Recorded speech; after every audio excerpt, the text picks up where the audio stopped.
Bram Stoker's Dracula, Chapter 2. Jonathan Harker's journal continued. May 5th. I must have been asleep, for certainly if I had been fully awake, I must have noticed the approach of such a remarkable place. In the gloom, the courtyard looked of considerable size, and as several dark ways led from it under great round arches, it perhaps seemed bigger than it really is. I've not yet been able to see it by daylight. When the caleche stopped, the driver jumped down and held out his hand to assist me to alight. Again, I could not but notice his prodigious strength. His hand actually seemed like a steel vise that could have crushed mine if he had chosen. Then he took my traps and placed them on the ground beside me as I stood close to a great door, old and studded with large iron nails, and set in a projecting doorway of massive stone. I could see even in the dim light that the stone was massively carved, but that the carving had been much worn by time and weather. As I stood, the driver jumped again into his seat and shook the reins. The horses started forward, and trap and all disappeared down one of the dark openings. I stood in silence where I was, for I did not know what to do. Of bell or knocker there was no sign. Through these frowning walls and dark window openings, it was not likely that my voice could penetrate. The time I waited seemed endless, and I felt doubts and fears crowding upon me. What sort of place had I come to, and among what kind of people? What sort of grim adventure was it on which I had embarked? Was this a customary incident in the life of a solicitor's clerk sent out to explain the purchase of a London estate to a foreigner? Solicitor's clerk! Mina would not like that. Solicitor, for just before leaving London, I got word that my examination was successful, and I am now a full-blown solicitor. I began to rub my eyes and pinch myself to see if I were awake.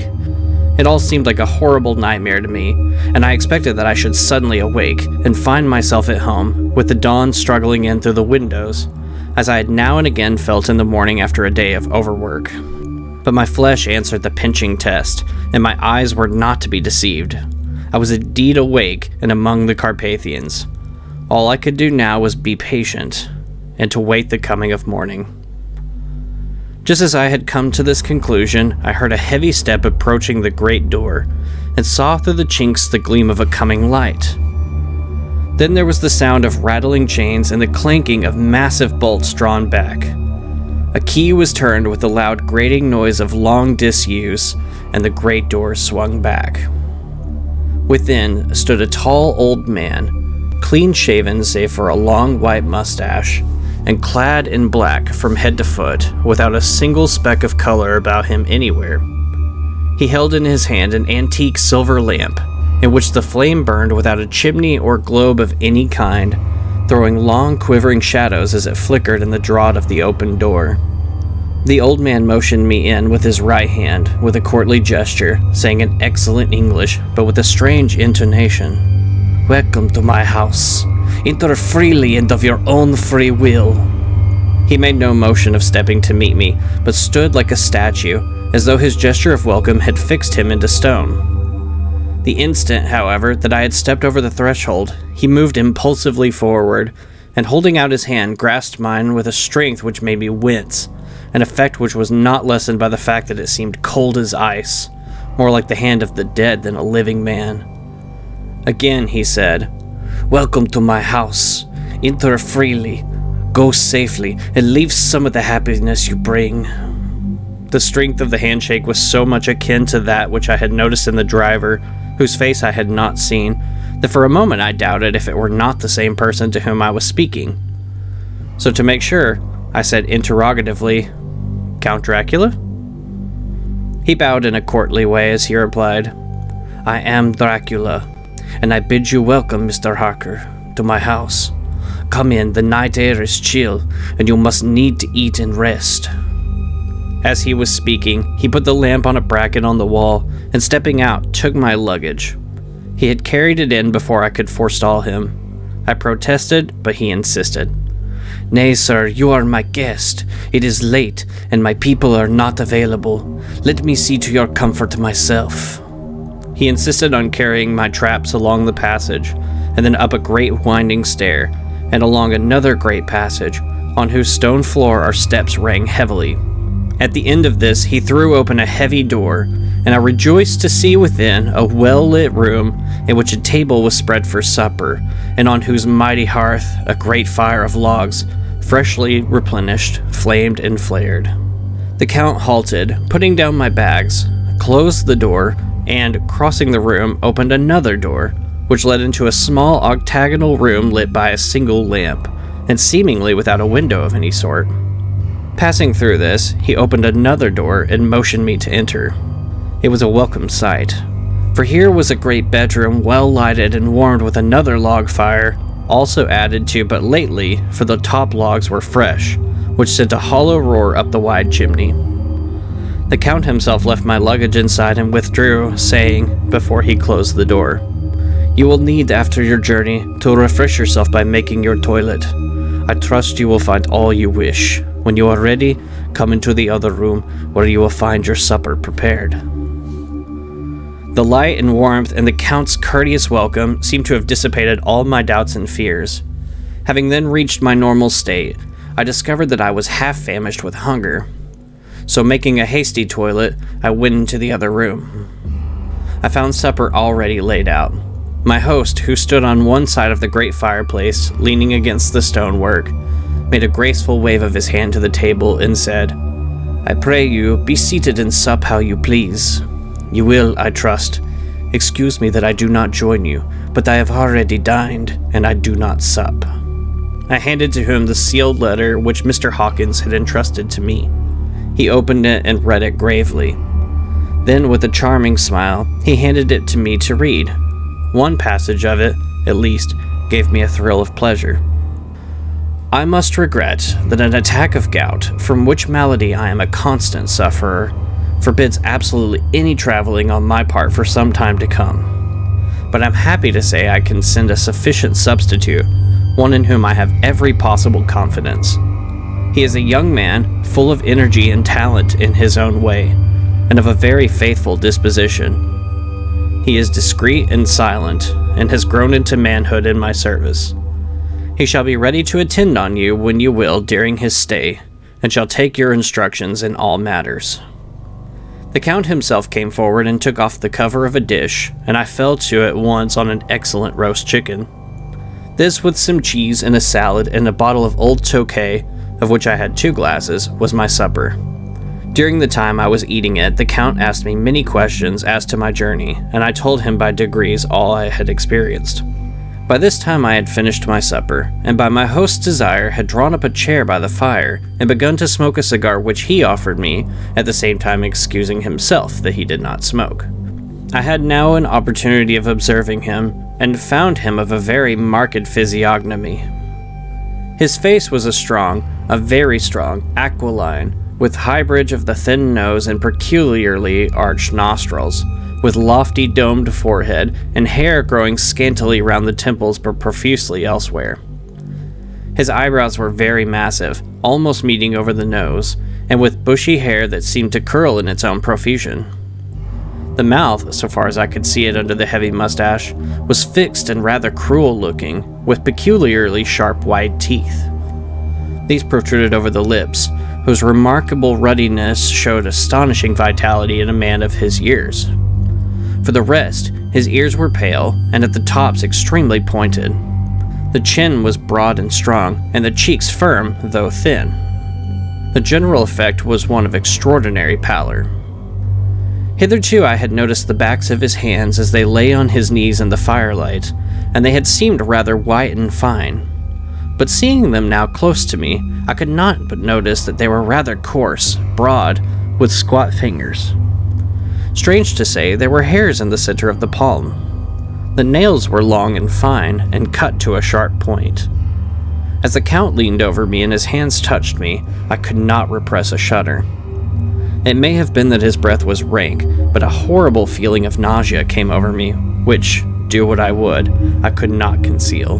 The Count, evidently noticing it, drew back, and with a grim sort of smile, which showed more than he had yet done his protuberant teeth, sat himself down again on his own side of the fireplace. We were both silent for a while, and as I looked toward the window, I saw the first dim streak of the coming dawn. There seemed a strange stillness over everything. But as I listened, I heard as if from down below in the valley the howling of many wolves. The Count's eyes gleamed, and he said, "Listen to them, the children of the night. What music they make." Seeing, I suppose, some expression in my face strange to him, he added, "Ah, sir, you dwellers in the city cannot enter into the feelings of the hunter." Then he rose and said, "But you must be tired. Your bedroom is all ready, and tomorrow you shall sleep as late as you will. I have to be away till the afternoon, so sleep well and dream well."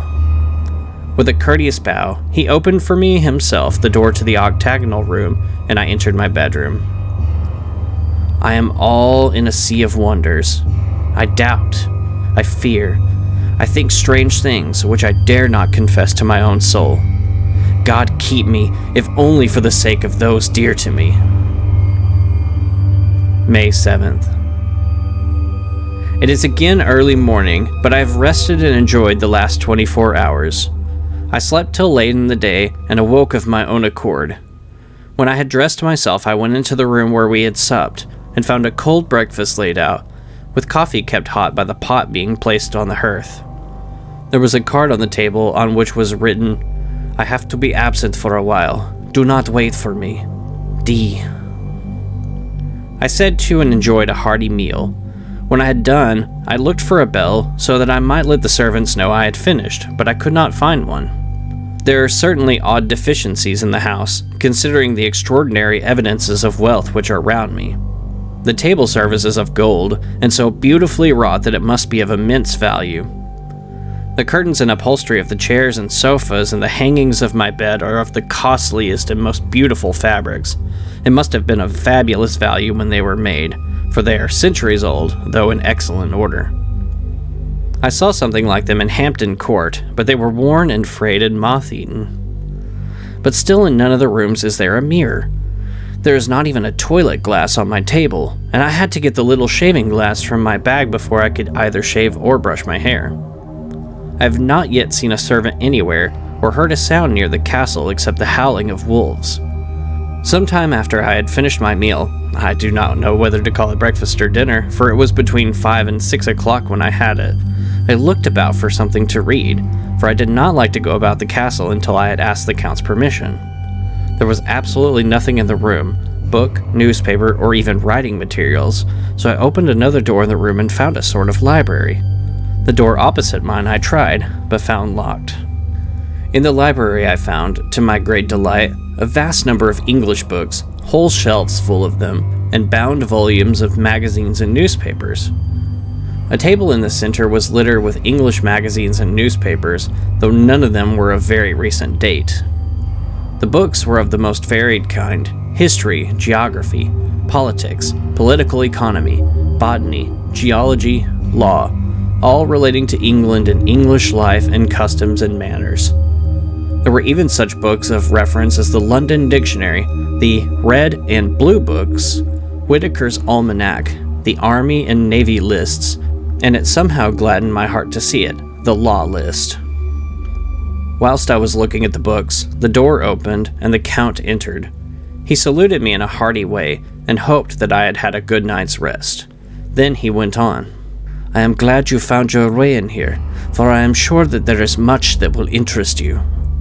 These companions," and he laid his hand on some of the books, "have been good friends to me, and for some years past, ever since I had the idea of going to London, have given me many, many hours of pleasure. Through them I have come to know your great England, and to know her is to love her. I long to go through the crowded streets of your mighty London, to be in the midst of the whirl and rush of humanity, to share its life, its change, its death, and all that makes it what it is. But alas, as yet I only know your tongue through books. To you, my friend, I look that I know it to speak." "But, Count," I said, "you know and speak English thoroughly." He bowed gravely. I thank you, my friend, for your all too flattering estimate, but yet I fear that I am but a little way on the road I would travel. True, I know the grammar and the words, but yet I do not know how to speak them. Indeed, I said, you speak excellently. Not so, he answered. Well, I know that, did I move and speak in your London, none there are who would not know me for a stranger. That is not enough for me. Here I am noble, I am a boyar, the common people know me, and I am master. But a stranger in a strange land, he is no one. Men know him not, and to know not is to not care for. I am content if I am like the rest, so that no man stops if he sees me, or pauses in his speaking if he hears my words. Ha ha! A stranger! I have been so long master that I would be master still, or at least that none other should be master of me. You come to me not alone as an agent of my friend Peter Hawkins of Exeter, to tell me all about my new estate in London. You shall, I trust, rest here with me for a while, so that by our talking I may learn the English intonation. And I would that you tell me when I make error, even of the smallest, in my speaking.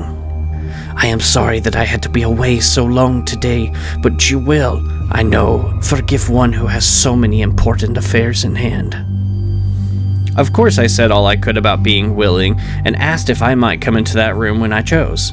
He answered, yes, certainly, and added, you may go anywhere you wish in the castle, except where the doors are locked, where of course you will not wish to go. There is reason that all things are as they are, and did you see with my eyes, and know with my knowledge, you would perhaps better understand. I said I was sure of this, and then he went on. We are in Transylvania, and Transylvania is not England. Our ways are not your ways, and there shall be to you many strange things. Nay, from what you have told me of your experiences already, you know something of what strange things there may be. This led to much conversation, and as it was evident that he wanted to talk, if only for talking's sake, I asked him many questions regarding things that had already happened to me or come within my notice. Sometimes he sheered off the subject, or turned the conversation by pretending not to understand, but generally he answered all that I asked most frankly.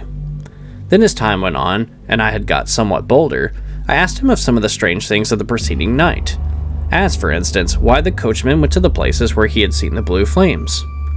He then explained to me that it was commonly believed that on a certain night of the year, last night in fact, when all evil spirits are supposed to have unchecked sway, a blue flame is seen over any place where treasure has been concealed. That treasure has been hidden, he went on. In the region through which you came last night, there can be but little doubt. For it was the ground fought over for centuries by the Wallatian, the Saxon, and the Turk. Why, there is hardly a foot of soil in all this region that has not been entrenched by the blood of men, patriots, or invaders. In the old days there were stirring times, when the Austrian and the Hungarian came up in hordes, and the patriots went out to meet them, men and women, the aged and the children too, and waited their coming on the rocks above the passes, that they might sweep destruction on them with their artificial avalanches. When the invader was triumphant, he found but little, for whatever there was had been sheltered in the friendly soil. But how, said I, can it have remained so long undiscovered, when there is a sure index to it if men will but take the trouble to look? The Count smiled, and as his lips ran back over his gums, the long, sharp canine teeth showed out strangely. He answered, because your peasant is at heart a coward and a fool. Those flames only appear on one night, and on that night no man of this land will, if he can help it, stir without his doors. And dear sir, even if he did, he would not know what to do. Why, even the peasant that you tell me of, who marked the place of the flame, would not know where to look in the daylight even for his own work. Even you would not, I dare be sworn, be able to find these places again. There you are right, I said. I know no more than the dead where even to look for them. Then we drifted into other matters. Come, he said at last, Tell me of London and of a house which you have procured for me." With an apology for my remissness, I went into my own room to get the papers from my bag. Whilst I was placing them in order, I heard a rattling of china and silver in the next room, and as I passed through, noticed that the table had been cleared and the lamp lit, for it was by this time deep into the dark. The lamps were also lit in the study or library, and I found the Count lying on the sofa, reading, of all things in the world, an English Bradshaw's Guide. When I came in, he cleared the books and papers from the table, and with him I went into plans and deeds and figures of all sorts. He was interested in everything, and asked me a myriad questions about the place and its surroundings. He clearly had studied beforehand all he could get on the subject of the neighborhood, for he evidently at the end knew very much more than I did. When I remarked this, he answered, "Well, but, my friend, is it not needful that I should? When I go there I shall be all alone, and my friend Harker Jonathan, nay, pardon me, I have fallen to my country's habit of putting your patronymic first. My friend Jonathan Harker will not be by my side to correct and aid me. He will be in Exeter, miles away, probably working at papers of the law with my other friend, Peter Hawkins. So..." We went thoroughly into the business of the purchase of the estate at Purfleet.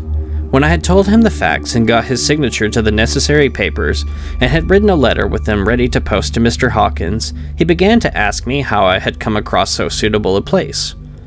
I read to him the notes which I had made at the time, and which I inscribe here. At Purfleet, on a by-road, I came across just such a place as seemed to be required, and where was displayed a dilapidated notice that the place was for sale. It was surrounded by a high wall of ancient structure built of heavy stones, and has not been repaired for a large number of years. The closed gates are of heavy old oak and iron, all eaten with rust. The estate is called Carfax, no doubt a corruption of the old Catterface, as the house is four-sided, agreeing with the cardinal points of the compass. It contains in all some 20 acres, quite surrounded by the solid stone wall above mentioned.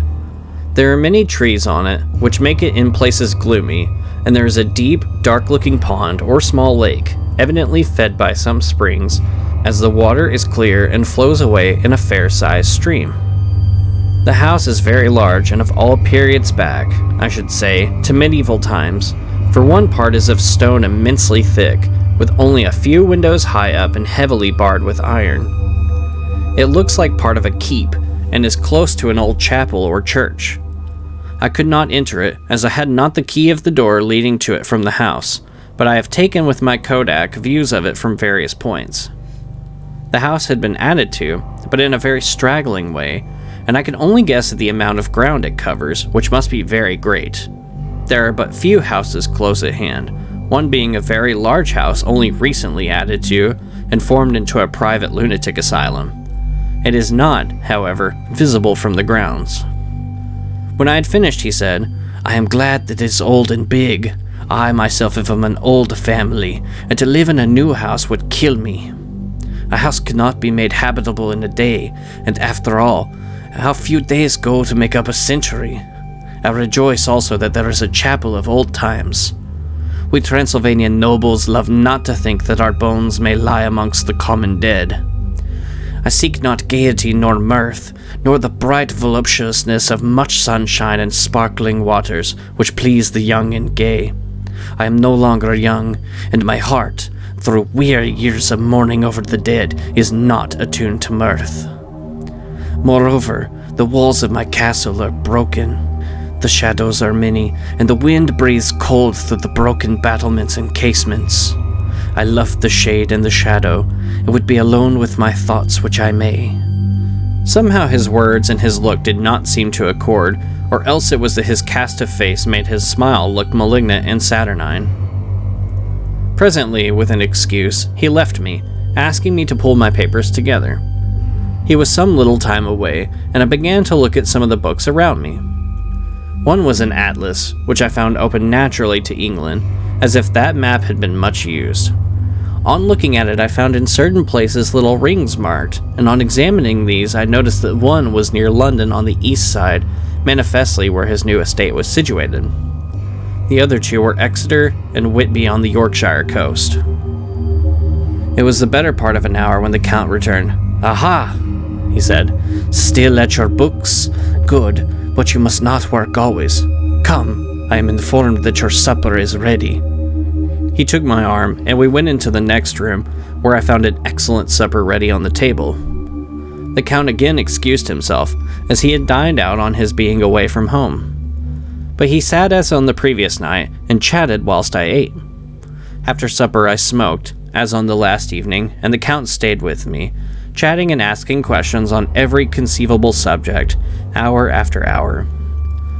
I felt that it was getting very late indeed, but I did not say anything, for I felt under obligation to meet my host's wishes in every way. I was not sleepy, as the long sleep yesterday had fortified me, but I could not help experiencing that chill which comes over one at the coming of the dawn, which is like, in its way, the turn of the tide. They say that people who are near death die generally at the change to dawn or at the turn of the tide. Anyone who has, when tired, and tied as it were to his post, experienced this change in the atmosphere can well believe it. All at once we heard the crow of the cock coming up with preternatural shrillness through the clear morning air. Count Dracula, jumping to his feet, said, "Why, there's morning again! How remiss I am to let you stay up so long! Well, you must make your conversation regarding my dear new country of England less interesting, so that I may not forget how time flies by us." And with a courtly bow, he quickly left me. I went into my room and drew the curtains, but there was little to notice. My window opened into the courtyard. All I could see was the warm gray of quickening sky. So I pulled the curtains again and have written of this day. May 8th. I began to fear as I wrote in this book that I was getting too diffuse. But now I am glad that I went into detail from the first, for there is something so strange about this place, and all in it, that I cannot but feel uneasy. I wish I were safe out of it, or that I had never come. It may be that this strange night existence is telling on me, but would that that were all. If there were anyone to talk to, I could bear it, but there is no one. I have only the Count to speak with, and I fear I am myself the only living soul within the place. Let me be prosaic so far as facts can be. It will help me to bear up, and imagination must not run riot with me. If it does, I am lost. Let me say at once how I stand, or seem to. I only slept a few hours when I went to bed, and feeling that I could not sleep anymore, got up. I had hung my shaving glass by the window, and was just beginning to shave. Suddenly I felt a hand on my shoulder, and heard the Count's voice saying to me, "Good morning." I started, for it amazed me that I had not seen him, since a reflection of the glass covered the whole room behind me. In starting I had cut myself slightly, but did not notice it at the moment.